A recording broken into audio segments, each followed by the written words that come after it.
So selfs die Springbok reeks teen die All Blacks gaan moontlik nou die BEE krokodil moet voer wat Suid-Afrika en sy mense so bankrot vreet.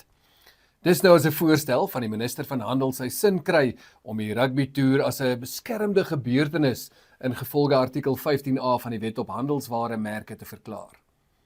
Van die kommentators kleur die prentjie graag in as 'n deegsame poging tot heel billike en wetlike beskerming van Springbok rugby handelsmerke en gebruiksware. Sommiges doen dit ook maar net omdat hulle die fynskrif miskyk. Al het die minister dit self in soveel woorde gesê. Parkstyle. Dan moet SA Rugby ook die regering se reëls met voorkeurverkruiging en die kodes vir swart ekonomiese bemagtiging toepas. Wat ook vertaal kan word as 'n opdrag dat SA Rugby vir die All Black Tour en dalk ander toere vorentoe hoofsaaklik uitgesoekte BEE verskaffers mag gebruik. Dis nou 'n rasgebaseerde aankoopstelsel wat net 'n klein groepie swart elite verryk as jy nog nie weet nie. En die res van Suid-Afrika verarm ook. So vinnig, voor afskop sal hulle dalk moet seker maak die bok- en ondersteunerstrui-vervaardigers, die kaartjieagentskappe en die chip en dip verkopers is almal BEE compliant. 100% swart in sommige gevalle as die nuwe verkrygingsregulasies gebruik word. Nou wie weet, dalk is die rugby-administrateurs nog heel gemaklik daarmee. Hulle was heel gemaklik met die hemelhoë koste van toetsrugbykaartjies, ook maar net totdat die teikenmark wat hom voer so vir hom begin brom het. Maar natuurlik lê die fout eerstens nie by die organisasies wat saamspeel nie, maar by die raswette self of by die ANC-tipes wat dit aan ons gewone Suid-Afrikaners opdring.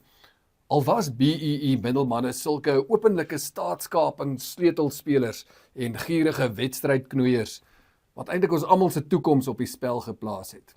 Vir eie gewin, vir die Guptas en vir vetgevrete ANC-bendes. Hulle verwag daar moet nou nog gehoor gegee word aan al hierdie dinge, selfs na die openlike inploffing van die staatsdiens, van Eskom, van Transnet, Denel, SAA en nog meer. Jy sal BEE sake doen, jy sal jou personeel op grond van ras aanstel, jy sal raskwotas selfs op kinders toepas wat verteenwoordigende sportspanne wil haal. Want, sê jy, dit is ter wille van transformasie en die wet sê so, alles ras.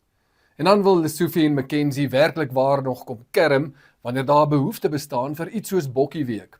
Los van die staat, los van dit alles, 'n privaat befondste Afrikaner byeenkoms, die keer nie vir die kunste nie, maar met sport as sy kern. Eenmaal 'n jaar, vry van die amptelike stelsel waarin ras so regeer.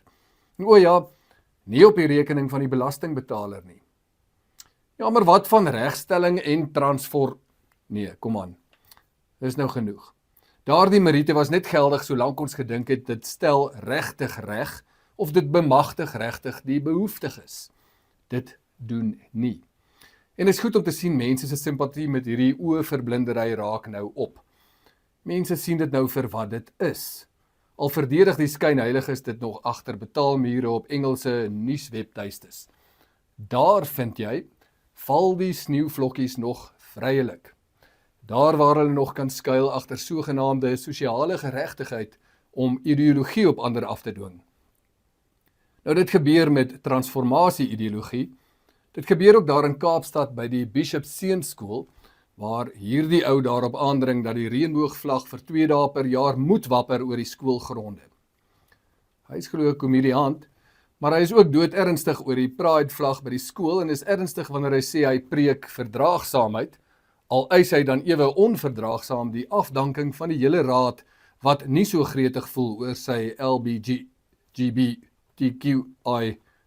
planne nie. En hy sê die raad van ou manne sal waai, of dit op die maklike en of dit op die moeilike manier gebeur. There are two ways this can happen. The easy, graceful way or the hard way. Ek dink sy soort put eintlik inspirasie uit transformasie. Die term wat vir so lank bovenal bo verdenking en kritiek verhewe was. Nou plaasvat hy net 'n meer toelaatbare onderwerp om mee die gek te skeer. Iets soos Afrikaners en eintlik ook slagoffers van plaasaanvalle. Trevor Noah en die drankvervaardiger Heineken doen dit immers in sy Savannah advertensie. I heard you guys are giving out visas. No, this is a comedy thing. We're searching for comedians. Dit is nou swaksmaak. Nou praat ek nie net van Savannah nie. Maar goed, wat jy saai, sal jy maai.